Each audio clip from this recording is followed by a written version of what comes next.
These are some of my recollections about the bombing of Pearl Harbor on December 7th, 1941. We'll start out on the East Coast with a picture of my mom. This is in Rhode Island. My great-grandma, born in 1852. My grandma, born in 1873. My sister and me. And here I was probably a couple years old, so that's about 1936. That's Claire, of course, on my right. We moved out to Honolulu in 1937, I don't know what month. There's my mom, Mrs. Livesby, who is a nanny, and Claire and me. And then we, at that time, lived up on Wilhelmina Rise, and those were our neighbors, Billy and Tommy Roach. The tall one's Tommy, and that's Claire, and that's me in my Indian suit, just waiting to jump out of the bush at someone. We spent a lot of weekends down on the beach. I think this is Fort DeRussy, a military beach. And Mom and Mrs. Livesby and Claire and me again. Life prior to 41 was pretty idyllic. My dad was aboard the Lark at that time, and I think this is from that ship, which was a mine layer. And he got promoted to warrant officer, and I don't know who all of these gentlemen are, but my dad is on the right-hand side, and I think this is on the Lark again, but I'm not sure about that. We lived in the Kaima Key, which is up on Wilhelmina Rise at first, and then we moved to 14th and Mahina, 3124. These pictures right here were taken in 2009 when we went back to my old neighborhood.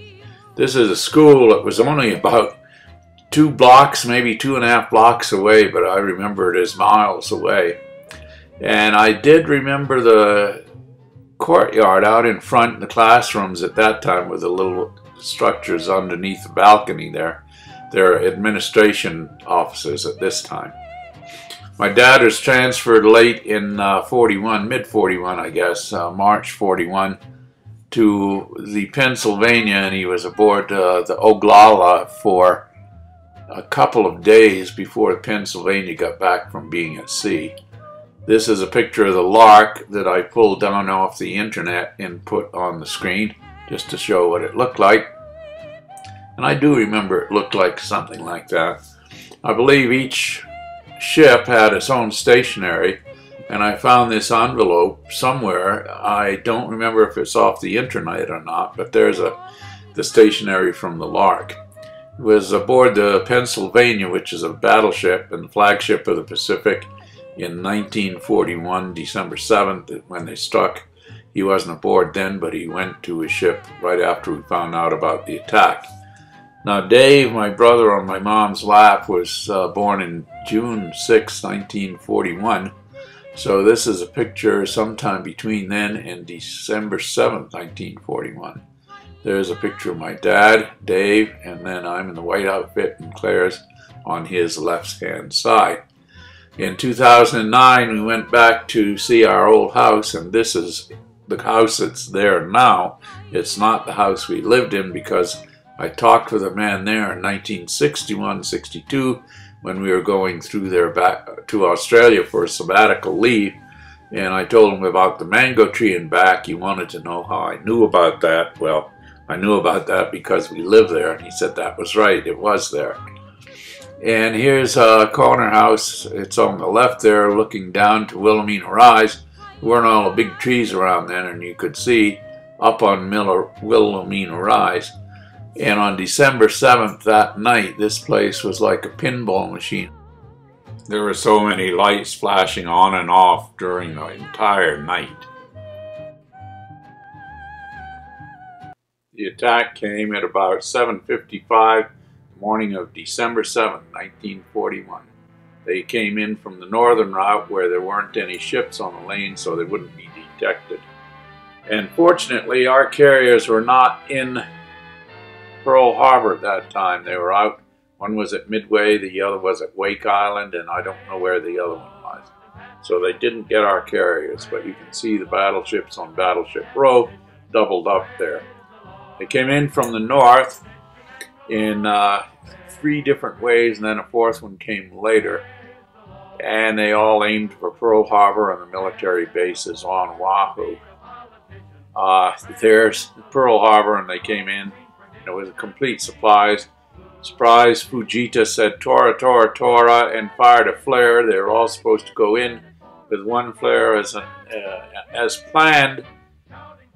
If it was a surprise, the fighters didn't react, and he fired a second one. They all came in at once. The dive bombers were supposed to go in first so that there wouldn't be smoke all over and they'd be able to get the battleships.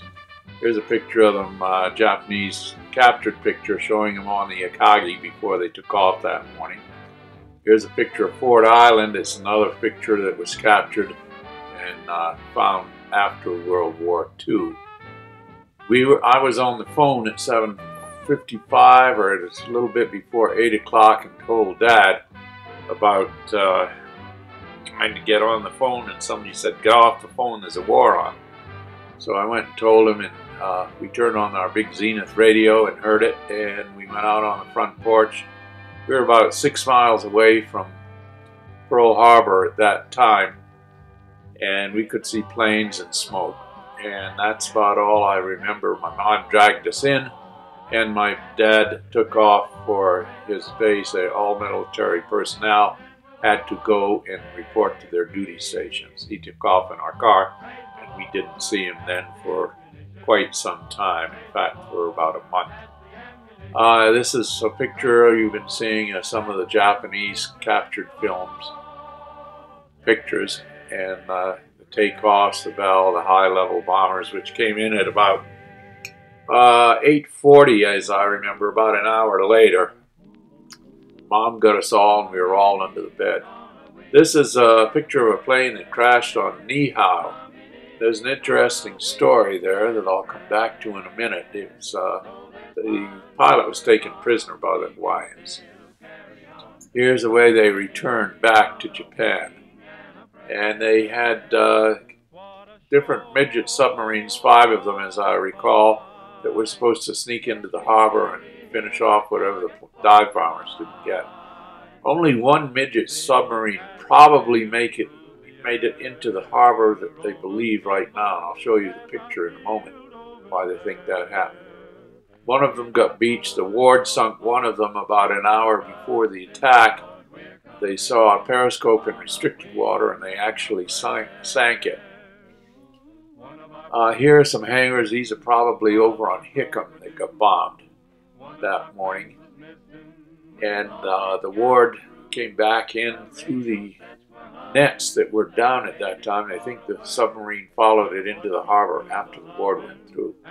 Here's some more of the American planes that were totally destroyed at one of the hangars. Again, this is probably over at Hickam, and this is probably Hickam too. The surprise was a complete surprise. They had been detected by radar on north of the island, but it was a new site, and the report did not go to headquarters. Now you can see sort of a torpedo run into some of the battleships there, and the wake kicked up in the center of the picture like a torpedo was left. And I think that might be one that hit the Arizona, actually.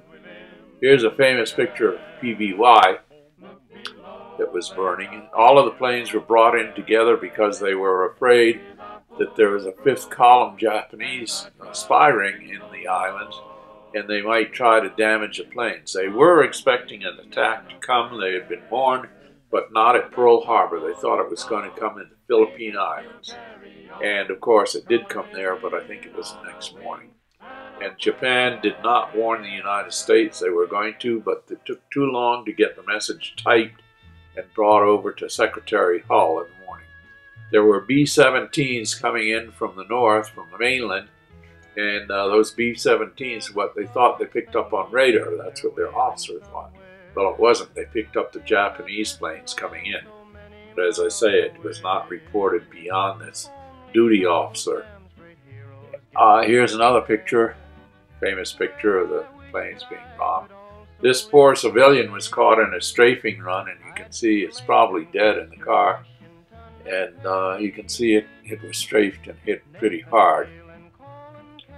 The ships, 6 battleships were sunk out of the 8 that were there. The carriers were not there, as you said. That was fortunately as fortunate as I'll tell you why in a moment about the Battle of the Coral Sea in Midway that happened very early in the war, 1942. There's the Oklahoma. It was torpedoed and bombed. Here's the Shaw. The Shaw actually blew up, and I have a couple pictures that I found on the internet. These internet pictures are all pretty good. Here we go, and there's the Shaw exploding at this point. And I have a couple of pictures of it. It was very drastic. There were all sorts of rumors about troops landing in Diamond Head or up above Diamond Head. There was hand-to-hand combat going on, and there were 4 troop ships off of Waikiki, and they were going to invade in the morning in the AM sometime, and we were supposed to stay off the streets. All of this was broadcast over the radio, and I guess it got my mom a little excited, because there she was on the island in our home with 3 kids, my sister 11, me 8, and my brother 6 months old. Anyhow, I'm going to ramble on a little bit about things I remember as you get to look at some of the pictures from Pearl Harbor that I downloaded from the internet. We were told that we were under martial law later in the afternoon, and if you went outside, the soldiers on the corners with guns would shoot you. And I, of course, wanted to go and look out the window and watch the soldiers, and my mom would grab me and jerk me away, saying, "Get out of the window! You'll get shot!" Well, to an 8-year-old, that didn't seem very likely, but I guess it could have happened.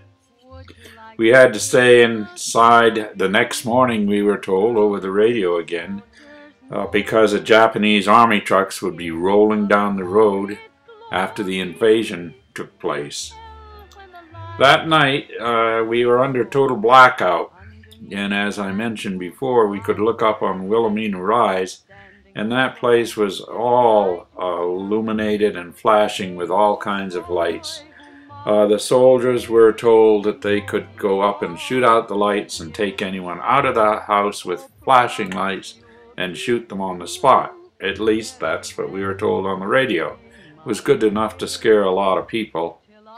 I don't know whether they would have done it or not, but the lights were supposed to be from the Japanese 5th column that were signaling the troop ships on where our defenses were, when they should come in, what to expect, where we were, etc. On retrospect, I think it probably was a bunch of little kids or people flipping on lights, not realizing what they did, and then flipping them off again. And to everybody else who saw that, it looked like some sort of devious signal. Well, I don't remember much after the next few days, after we spent the evening on our lanai looking at Waialae Boulevard in Wilhelmina Rise. But I was able to go out and walk around. I think it was down in our schoolyard. I walked down and there were trenches all over.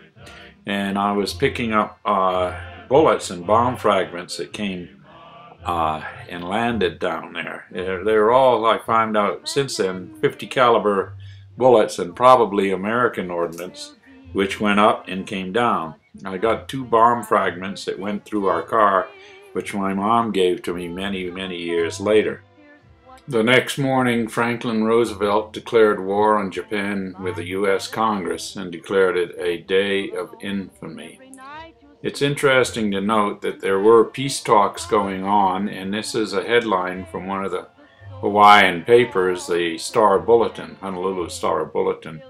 The date is November 28th. Next peace steps is up to Japan. Well, a few days later, the fleet was on the way to attack Pearl Harbor.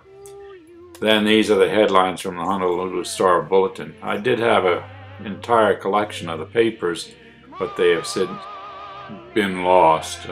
Here are some pictures of the bomb fragments that went to our car, and they're both U.S., so maybe they aren't bomb fragments. They could have been artillery that went up, shells that went up and came down. Here are some of the 50 caliber bullets that I picked up. I think it was in Liliuokalani School. And here's a plaque that my dad got that was blown off the wall of the Pennsylvania, and he picked it up and gave it to me, and I still have it. It's one of my prized possessions from that date. Finally, we go on to one of the papers the next few days, and it just tells about the enemy planes that are reported off the Pacific coast. They were going to invade Los Angeles and Seattle and the West Coast. On December 25th at 10 o'clock in the morning, my mom got a phone call to be on the pier at 2 o'clock that afternoon, one suitcase for each person. We were being evacuated. It turned out the name of the ship was the USS Lurleen. And I guess we took off as soon as we could. I don't remember when we left Honolulu. Nobody told us where we were going. That almost looks like the Lurleen out there being escorted. This is a picture taken from a convoy during that period of time, and I don't know what that ship was. There was a little talent show on the Lurleen coming back. I do remember this. I played the accordion, and my mom put me in the talent show, and a man marched me out to the stage and said, "Okay, go ahead and play, son." There must have been 100,000 people out in that audience, and I totally froze, and he took me by the shoulder and marched me back, and I was in shock for the next day or so. Here's another picture of the Lurleen coming into shore somewhere. It was a Matson liner and one of their top-ranked ships. Nobody told us where we were going. My mom figured it was Alaska. Here I was, a kid with one pair of shoes and maybe one pair of long pants, hardly ever wore a shirt, and went barefooted in shorts everywhere I went in Hawaii, and we were freezing to death. She said, "Quick, come up, come up, come up.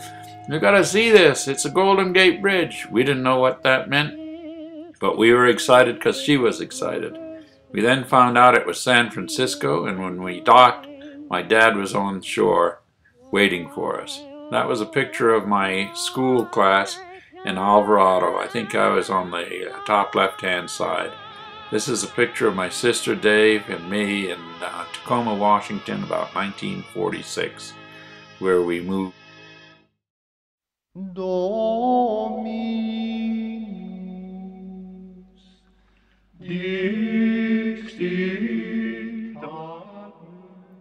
I'd like to add a few things to this recollections. The Bataan Death March in 42, Doolittle Raid on Tokyo 42, Corregidor 42, Coral Sea 42, etc. These are events that Americans should never forget. The Bataan Death March was in April 42.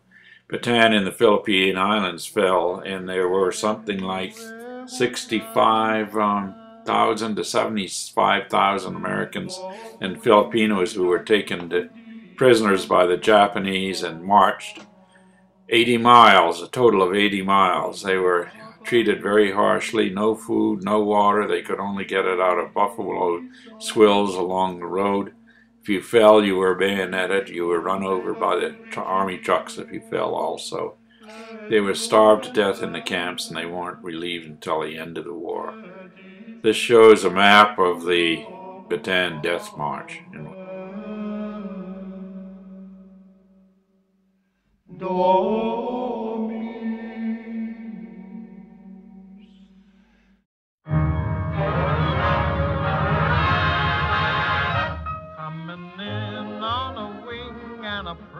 Americans decided they would like to punish Japan for the raid on Pearl Harbor, and they decided to try to attack Tokyo, and they used B-25Bs, Billy Mitchells, led by Jimmy Doolittle, and the planes had a range of about 2,400 miles.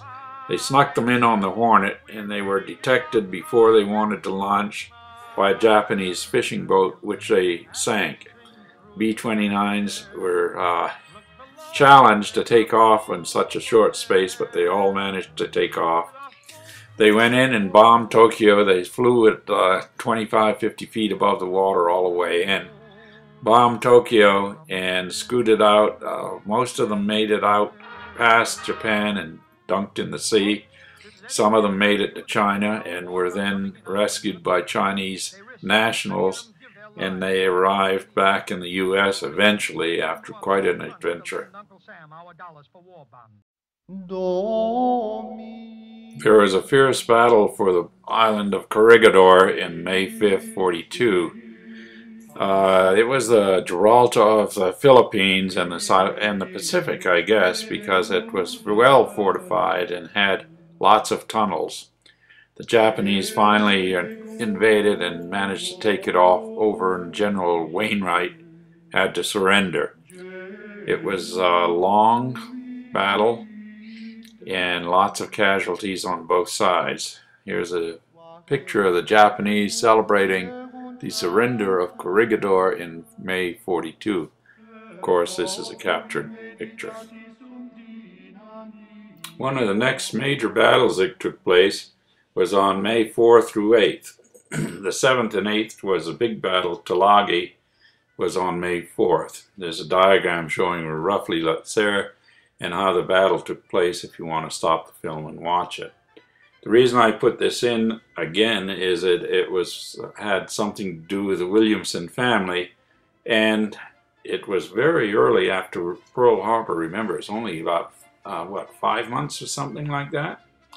Well, the first day the battleships and cruisers, destroyers, and carriers went at it, and the U.S. sank a light carrier called the Soho, and the Japanese sank a U.S. destroyer and damaged a fleet oiler. The next day, the Japanese fleet carrier Sokaku was heavily damaged, and the U.S. fleet carrier Lexington was critically damaged and had to be scuttled as a result of it. Yorktown was damaged and actually went back to Pearl Harbor to get repaired before the Battle of Midway. Both sides suffered such heavy losses that they finally had to retreat from one another. However, the major impact of this was that it stopped the Japanese advance down into Australia and Port Moresby. They called off their invasion of Port Moresby, the Japanese did, and they were going to again try it later. Here's a picture of the Lexington burning.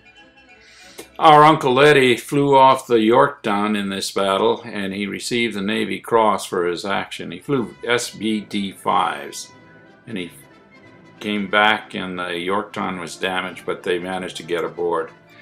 Just before the battle, he sent my dad a note. April 3rd, it says, 1942. He called him Moon. Dear Moon, so-and-so. And it just essentially says that he was real happy to find out that Claire and the kids made it back to San Francisco safely. Eddie, our Uncle Eddie, received the Navy Cross for his action during the Battle of the Coral Sea, and I'd like to read a little bit of it to you. It says, these attacks vigorously and persistently pressed home in the face of heavy anti-aircraft fire, and on May 8th, opposed also by enemy fighters, resulted in the sinking or damaging of at least 8 enemy Japanese vessels at Tulagi, and the sinking of 1 carrier and the sinking of severe damaging of another in the Coral Sea. Chief Aviation